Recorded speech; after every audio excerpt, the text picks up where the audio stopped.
Happy Thursday. Today's Throwback Thursday post features one of the most beloved hymns of all time, It Is Well With My Soul by Horatio Spafford. Did you know that Horatio actually wrote these words that we find so inspiring and uplifting during one of the most traumatic seasons of his life? Hours before he penned the first stanza, he had just learned that all 4 of his daughters unfortunately drowned and died in a terrible ship accident. How could a man that has endured so much loss and so much grief write the words, "It is well with my soul"? Well, if you know anything about my family's story, then you know that we too have endured great loss. For those of you that don't know, my husband and I have lost 2 daughters of our own to a rare fatal genetic disease. Those 3 years that we walked through, full of so much darkness and grief, were awful, to say the least. But we found ourselves being able to say the same thing as Horatio. Despite this pain, it is well with our soul.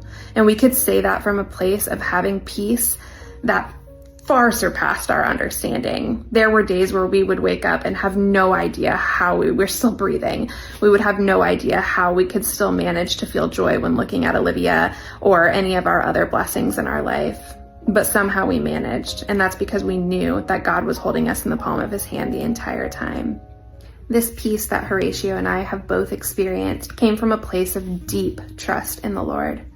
And I can trust him because I've seen his faithfulness time and time again. I've seen that he's made good on promises like he will never forsake us. He will never leave us alone. He will walk through our valleys with us hand in hand. He promises to renew our strength. He promises to help us catch our breath. And he promises to give us a peace that makes absolutely no sense. And I'm so grateful that he does, because I don't know how we would have gotten through a season like that without it.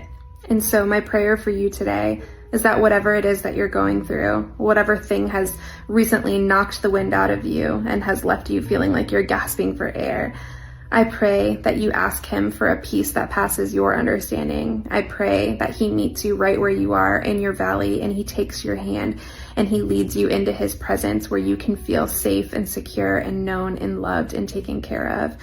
It's from that place that you too will be able to say, "It is well with your soul." Love you guys.